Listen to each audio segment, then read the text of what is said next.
Ashama akkam jirtu kabajamtootaa fi daawwattoota Abduu YouTube har'as viidiyoo haaraatiin walitti deebi'eeti jirra. Viidiyoo keenya har'aa keessatti akkaataa loogoo yookaan suuraa piroofaayilii keenyaaf ta'u karaa salphaa ta'een akkaataa itti hojjetan kan isinitti agarsiisu ta'a jechaadha. Namoonni chaanaala kootiif haaraa taatan like, share, subscribe gochuudhaan maatii chaanaala kootii akka taatan gamaan isin yaadachiisa. Jalqaba irratti suuraa yookaan piroofaayilii loogoo chaanaalota garaagaraatiif akkasuma piroofaayilii keenyaaf ta'u hojjechuudhaaf appilikeeshinii tokko isin barbaachisa jechaadha. Innis aappii kana maqaan isaa Pixel Lab jedhama. Pixel Lab kan argachuudhaaf gara Google Play Store keessanii dhaqxu yookaan App Store irra ni seentu jechaadha. Erga seentanii booda gara gubbaa kanatti ol ba'uudhaan Pixel Lab jettanii search gootu jechaadha. Pixel Lab bifa kanaan barreessitanii search gootanii ergasii booda appilikeeshinii kanatu picture editor appii jedhu kanatu isin dhufa. Appilikeeshinii kana bilbila keessanii irratti install gootu jechaadha. Ergasii booda appilikeeshinii kana open gootu. Ittaansitanii loogoo keessan hojjechuudhaaf yoo feetan barreeffaman yoo feetan immoo diizaayiniiwwan garaagaraatiin hojjechuu ni dandeessu jechaadha. Anaan fakkeenyaaf barreeffamaan hojjedhe isinitti agarsiisu. Barreeffamaan hojjechuudhaaf jalqaba irratti barreeffama dura kana ni balleessaa jechaadha. Gara gubbaa kanatti ol ba'uudhaan iddoo dileetii kanarra tuqaa. Erga bifa kanaan naafite okay iddoo jedhu kanarra tuqaa jechaadha. Ergasii booda amma immoo gara gadii kanatti bu'uudhaan gara jalaa kanatti qubee I iddoo qubee I fakkaatu kana yeroo tokkoof gadi tuqxu jechaadha. Ergasii booda plus text waan jedhamu kanatti isin dhufa jechaadha. Yeroo tokkoof iddoo sana gadi tuqxu jechaadha. Bifa kanaan barreeffamni nuuf baha jechaadha. Ergasii booda immoo yeroo tokkoof gadi tuqxu qubee ittiin hojjechuu barbaaddan sana ni barreessitu jechaadha. Anaan fakkeenyaaf lab L fi S dhaan haa hojjedhu. L fi S jechaan Lab Studio jedhee haa hojjedhu. Ergasii booda akkanas harkisuudhaan iddoo size jedhu kanarra tuquudhaan size isaa kana hamma dhumaatti ol guddistuu jechaadha. Itti aansitanii amma immoo iddoo raayitii kana yeroo tokko qofaaf gadi tuqxu. Amma immoo akkanas harkifachuudhaan jechaadha. Akkanumas harkisuun foontii isaa jijjiirtu jechaadha. Foontii jijjiiruudhaaf iddoo foontii jedhu kanarra gadi tuqxu jechaadha. Iddoo I fi qubee I fi baay'een jiru kana akkasuma gargadii jalatti foontii iddoo jedhu kanarra yeroo tokkoof gadi tuqxu. Ergasii booda foontiiwwan as keessaa akka barbaaddan ni filattu jechaadha. As keessa soqachuudhaan foontii barbaaddan ni filattu jechaadha. Anaan fakkeenyaaf foontii tokko as keessaa haa filadhu. Anaan fakkeenyaaf foontii kana haa filadhu. Foontii VI RGO jedhu kana haa filadhu. Yeroo tokkoof isarratti okay ni jedha. Ergasii booda gara gadii kanatti bu'uudhaan ammas okay jedha jechaadha. Bifa kanaan foontiin kiyya gara foontii kanaatti na jijjiirameera jechaadha. Amma immoo kan nu hafu jidduu kanatti iddoon duwwaa waan jiruuf iddoo duwwaa kana wajjin balleessina jechaadha. Iddoo duwwaa kana balleessuudhaaf yeroo tokkoof gara gadii kanatti bu'uudhaan iddoo duwwaa kana gadi tuqxu jechaadha. Ergasii booda gara jalaa kanatti bu'uudhaan iddoo geengoo tanarra tuqxu. Itti aansuudhaan iddoo shapes jedhu kana tuqxu jechaadha. Itti aansuudhaan immoo iddoo kana tuquudhaan sarara kana filattu jechaadha. As keessa sararoota kana filattu. Ergasii booda saayizii isaa kana ni xiqqeessitu. Erga kanaan sirreeffattanii booda ammas ni sirreetu jechaadha. Akka inni wal qixxaatu ol harkisaa yoo barbaadan gad harkisaa ni sirreeffattu jechaadha. Kunuuti ergasii booda erga bifa kanaan xumurattanii iddoo raayitii kana tuqxu jechaadha. Kun akkuma argitan foontiin keenya nu sirraa'ee jira. Gara gadii kanatti xiqqoo waan kiftatii argatee jiruuf isas ni sirreessina jechaadha. Hojumaan kun bifa kanaan bareedee walitti galeeti jira jechaadha. Qubeen kun lamaan walitti galeeti jira. Ergasii booda gara gubbaa kanatti ol ba'uudhaan iddoo kanarra tuqxu jechaadha. Ammas gara gadiitti buutanii iddoo sarara raayitii fi X qabu kan akkasuma mallattoo wal qixxaa qabu kan yeroo tokkoof gadi tuqxu. Ammas gara gubbaa kanatti ol ba'uudhaan isaan lamaan kanneen raayitii gootu. Sanduuqa duwwaa kanneen keessatti yeroo tokkoof gadi tuqxu. Ammas jalaa kanatti yeroo tokkoof gadi tuqxu jechaadha. Ergasii immoo gara gadii kanatti bu'uudhaan iddoo tanarra tuqxu jechaadha. Ergasii bifa kanaan isin fida okay iddoo jedhu kanarra tuqxu jechaadha. Erga bifa kanaan tuqxanii ammas gara gubbaa kana iddoo kana tuquudhaan of duuba deebitanii itti aansuudhaan L fi S kana gargar baasuu qabna jechaadha. Bifa bareedaa ta'een L fi S kana gargar baasuu qabna. L fi S kana gargar baasuudhaaf kalarii adii kanarraa jijjiiruu qabna. Bifa adii kanarraa jijjiiruu qabna. Bifa adii kanarraa jijjiiruuf asuma harkifannee iddoo kalar jedhu kana irra tuqnaa jechaadha. Ergasii booda yeroo tokkoof iddoo enable jedhu kana yeroo tokkoof gadi tuqxu. Bifa kanaan gara bifa barbaadanitti isin jijjiirama. Isin bifa gurraacharra yoo gootan baay'ee filatamaadha. Bifa kanaan bifa gurraachatti yoo deebistan baay'ee gaariidha. Ergasii booda iddoo raayitii kana tuqxu. Ittaan sun ammoo qubee S fi L kana adda baasuudhaaf iddoo bezier jedhu kana yeroo tokkoof gadi tuqxu. Ergasii immoo iddoo waan eda'uu fakkaatu kana yeroo tokkoof ammas gadi tuqxu jechaadha. Ittaan sitanii akkana siifattu. Ittaan suudhaan immoo garanumas deebuudhaan gara jidduu kanarratti okay jettu. Ergasii booda bifa kanaan ni sirreeffattu jechaadha. Bifa nama sirreessu kanaan ni sirreeffattu.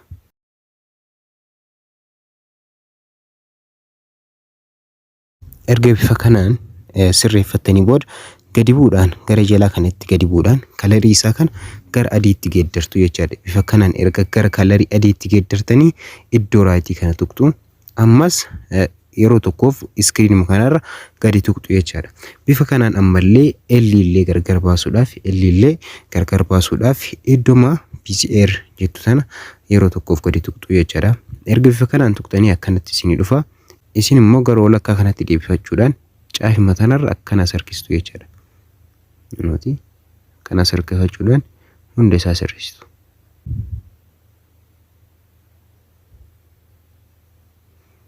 Erga bifa kanaan xumurtanii ammas kalarii gurraacha kana gara kalarii adiitti jijjiirtu jechaadha. Gara kalarii adiitti jijjiirachuudhaaf gara gadiitti kanatti buutanii iddoo kalarii adii kanarra yeroo tokkoof akka jettu. Ergasii booda mallattoo raayitii kanarra tuqxu jechaadha. Erga bifa kanaan xumurtanii gara gubbaa kanatti bu'uudhaan iddoo kana tuqxu jechaadha. Ergasii immoo gara jalaatti buutanii iddoo kanarratti yeroo tokkoof okay jettu. Ergasii booda hunda isaanii sanduuqa duwwaatanii hunda isaanii raayit gootu jechaadha. Ergasii booda ammallee gara gadii kanatti bu'uudhaan yeroo tokkoof iddoo kanatti okay jettu. Ergasii bifa kanaan isinii fida. Ammas iddoo kana tuquudhaan okay jettu jechaadha. Erga bifa kanaan xumurtanii iddoo gurraattii tana tuqxu gara gubbaa kanatti baatanii ittaansitanii immoo akkana sarkisuudhaan gara na sarkifachuudhaan gara gadii kanatti buutanii sarkisuudhaan iddoo eraser color jedhu kana okay jettu. Ergasii booda enable gootanii itti bantu jechaadha. Bifa kanaan L fi S gargar nu baateeti jirti. Ergasii booda mallattoo raayitii kana tuqxu. Erga bifa kanaan xumurtanii immoo yeroo tokkoof asarkifachuudhaan asarkiftanii yeroo tokkoof iddoo koppii jedhu kana tuqxu. Erga bifa kanaan iddoo koppii jedhu kana tuqxanii xiqqoo akkana cisiisitu jechaadha. Isa kana addatti siifattu. Ammallee koppii gootu jechaadha. Ammas addatti siisitanii keettu jechaadha. Ergasii booda yeroo tokkoof loogoowwan kanneen keessaa tokko gadi tuqxu jechaadha. Erga tokko gadi tuqxanii jettanii iddoo eraser jettu sana tuqxu. Ittaansuudhaan immoo gara gubbaa kanatti ol ba'uudhaan iddoo eda'uu kanarra tuqxu. Ittaansitanii immoo akkana sirkistaniiti kalarii gurraacha kanneen keessaa hamma daangaatti gootanii kalarii adiidhaan daangaatti gootanii kana ni balleessitu jechaadha. Fakkeenyaaf S haa balleessu ani. S balleessuudhaaf saayizii isaa ol guddifattanii saayizii ittiin balleessitanii kana ol guddiftu. Ergasii booda bifa kanaan ni balleessitu jechaadha. Kun akkuma argitan bifa kanaan kalarii gurraacha kanneen ni balleessitu jechaadha. Kalarii adii baay'ee balleessuuf ittiin dhimmamtu. Bifa kanaan erga balleessitanii ammas loogoo hojjettan kanneen keessaa tokko irratti okay jettu. Amma immoo L bichaa qofa hambifannee S balleessinaa jechaadha. S qofa ni balleessina. S balleessuudhaaf iddoo eraser jettu kana yeroo tokkoof okay jettu. Ergasii booda saayizii ittiin balleessitanii kana inni guddistu. Ergasii ofittas zoom gootanii sirriitti arguudhaaf iddoo eda'uu kana tuqxu gara gubbaatti ol baatanii. Ergasii booda iskiriinii quba lamaan qabuudhaan ofitti ol harkistu jechaadha. Ergasii maal gootu yeroo tokkoof ammallee iddoo eda'uu tana tuqxu. Ammas gara jalaa kanatti bu'uudhaan saayizii xiqqoosaa ni dabaltu jechaadha. Erga bifa kanaan dabaltanii tokkoof iskiriinii gadi tuqtu ergasii gara adii kanarra qabachuudhaan bifa kanaan kun akkanatti jechaadha ni balleessitu jechaadha. Erris gootu erga akkanatti barreessitanii gara gubbaa kanatti ol ba'uudhaan iddoo raayitii kana okay jettu. Amma immoo kan nu hafee SC dha. SC qofaan bifannee kaawwan balleessuudha. Ammas akkuma duraan isaan ni gootu jechaadha. Kinoo bifa kanaan erga balleessitanii saayizii isaanii kanniin hunda isaa tokko gootu jechaadha. Saayizii isaanii kanniin hunda isaa tokko godhuudhaaf gara gadii kanatti bu'uudhaan iddoo relative size jettu kana yeroo tokkoof okay jettu jechaadha.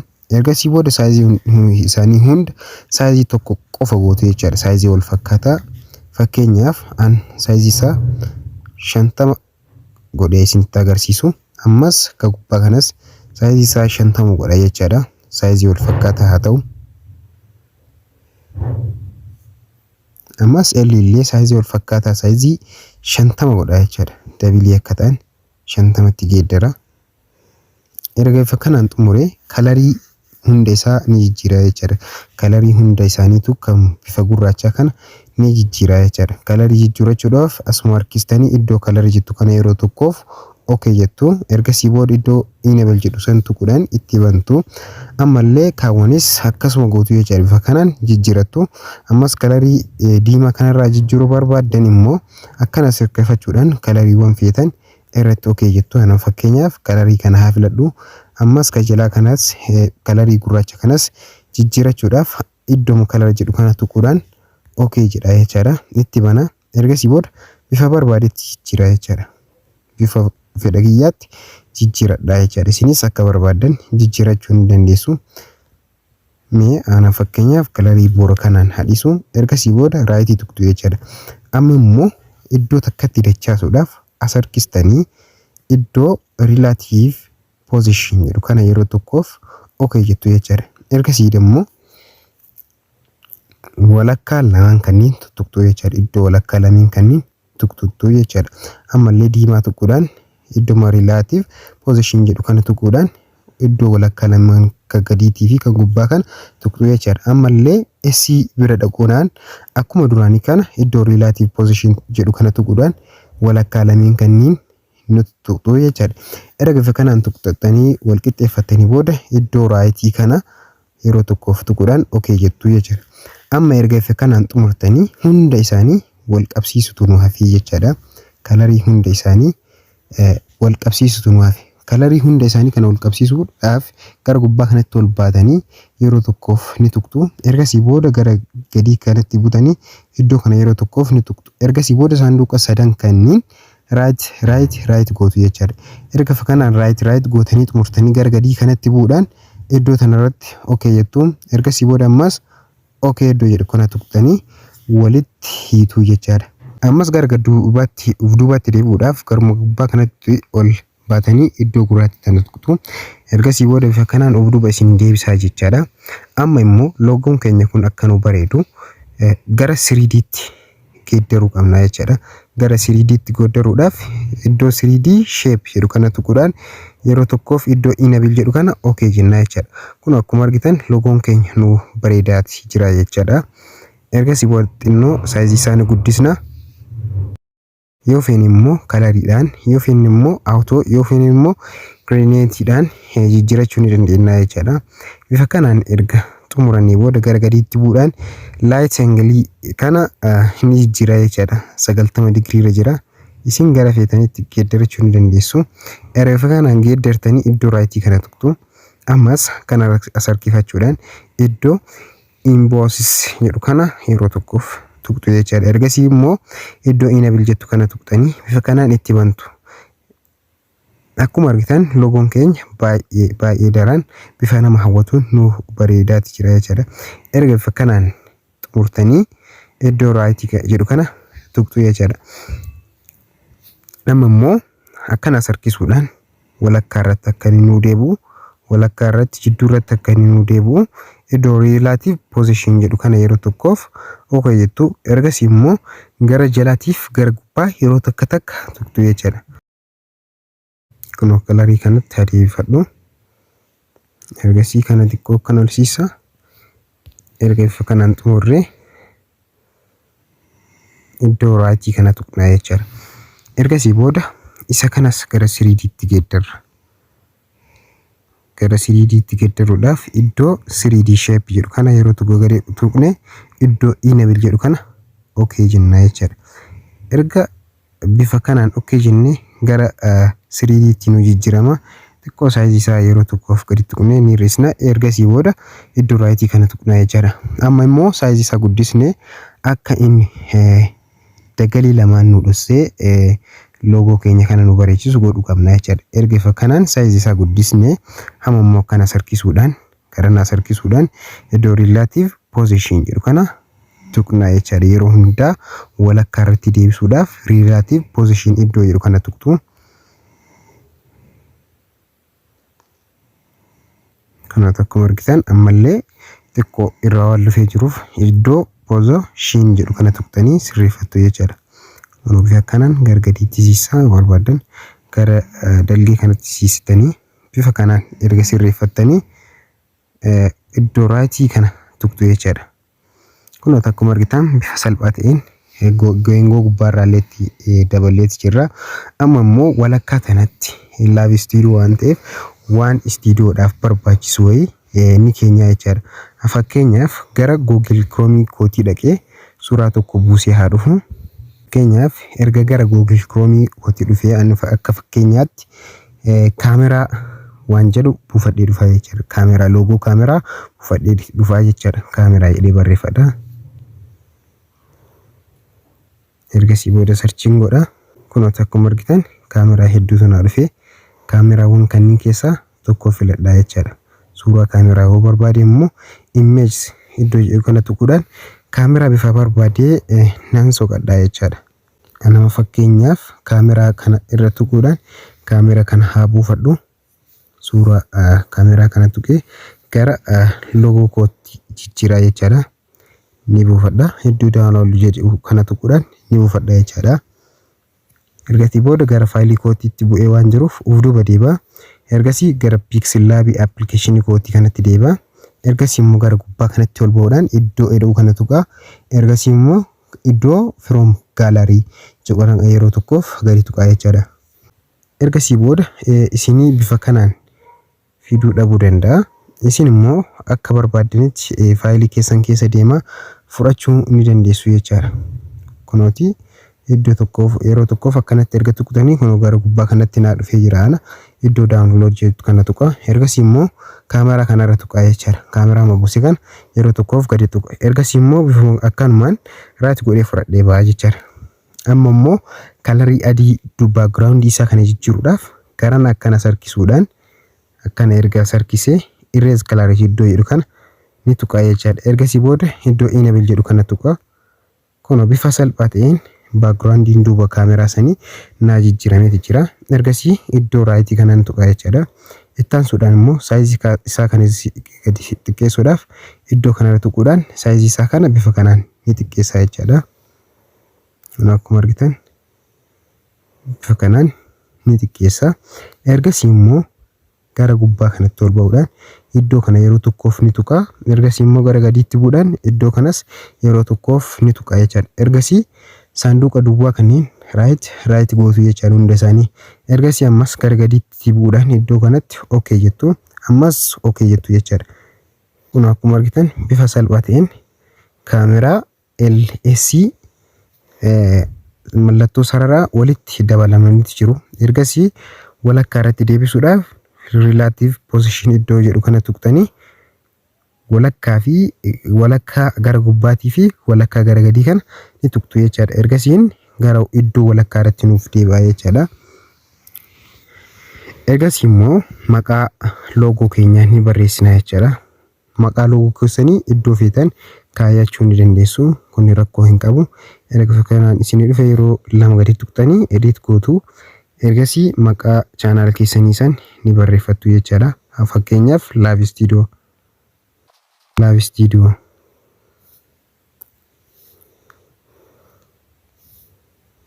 Erga jedhee bifa kanaan barreessee okay iddoo jiru kana tuqaa jechuudha. ergasii immoo barbaade foontii isaa illee ni jijjiira. Foontii isaa yoo barbaade ni jijjiira, yoo barbaade immoo ni dhiisa jechaadha. Foontii isaa nama fakkeenyaaf gara foontii kanaatti jijjiiradhu. Ergasii booda iddoo okay jedhu kana tuqa. Itti aansuudhaan immoo akka inni furdatu gochuudhaaf iddoo qubee B kana tuquudhaan iddoo raayitii kana tuqa. Ergasii immoo shaadoo itti godha jechaadha. Shaadoo yookaan strookii itti godha. Strookii itti godhuuf iddoo strookii jedhu kana tuqee itti aansuun iddoo enable jedhu kana yeroo tokkoof ni tuqa jechaadha. Ergasii booda kalarii barbaadaniitti jijjiiruu dandeessu. An kalarii diimaatti deebifadheet iddoo raayitii kana jedhu kana ni tuqa jechaadha. Ergasii ol harkisuudhaan gara walakkaa kanaatti siistanii saayizii isaa ni hirriftu jechaadha. Saayizii isaa hirrisuudhaaf akkanas harkisuudhaan iddoo saayiz jedhu kanarra tuqtu. Kun bifa kanaan saayizii isaa ni hirristu jechaadha. Erga kanatti hirriftanii akkanas hirkisuudhaan walakkatti deebisuudhaaf iddoo relative position jedhu kana tuqtanii kun akkuma argitan iddoo tana tuqtu jechaadha. Gara gubbaatti ol bu'uudhaan iddoo tana qofa tuqtu, gara gadiin tuqtu jechaadha. Tuquun hin barbaachisu. Itti aansanii iddoo raayitii kana tuqtu.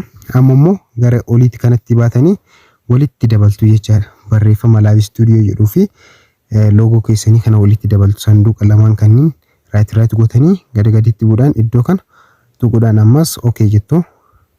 Bifa salphaa ta'een kunoo akkuma argitan walitti dabalameeti jira jechaadha. Amma immoo baakgiraawundii duubaa kana jijjiirachuu nu barbaachisa. Isas jijjiirachuudhaaf garanas baatanii iddoo tanarra tuqtu. Ergasii immoo iddoo kalar jedhu kana tuqtu jechaadha. Kalarii barbaadanichi jijjiirachuudhaaf yoo barbaadan kanatti, yoo barbaadan immoo kanatti, yoo barbaadan kalarii duwwaatti jijjiirachuu ni dandeessu jechaadha.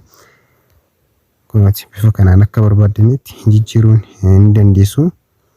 Kanaan akkana sirreeffattanii xumurtanii booda jechaadha.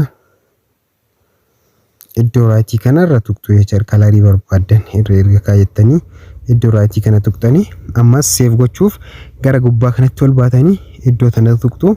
Ergasii booda save as image yookaan immoo projectii kana iyyuu seef godhachuu barbaadan iddoo save projectii jedhu kana tuquudhaan projectii keessan kana seef godhachuus ni dandeessu jechaadha. Yeroo biraattis itti fayyadamuudhaaf yoo barbaadan immoo image qofa seef godhachuu ni dandeessu jechaadha. Save as image iddoo jedhu kana tuquudhaan yeroo tokkoof erga akkasitti tuqtanii iddoo default jedhu kan yeroo tokkoof gadi tuqtu. Ergasii booda altara iddoo kanarratti yookaan immoo very high iddoo kanarratti okay jechuudhaan suuraa keessan save gootu jechaadha. Ergasii am save to gallery iddoo kana tuquudhaan save godhatu jechaadha. Bifa kanaan loogoo bareedaa, loogoo ajaa'ibaa ofii keessanii bilbila keessanii karaa salphaa ta'een hojjechuu ni dandeessu jechaadha. Viidiyoon kun yoo isinitti tole like, share, subscribe gochuudhaan hiriyoota keessanii fi namoota biraa akka ga'u taasisaa. Akkasuma yaada qabdan koomentii jalatti naaf barreessaa. Viidiyoo biraatiin hamma walitti deebinutti turtii gaarii isin haa ta'u. Nagayaatti. WM2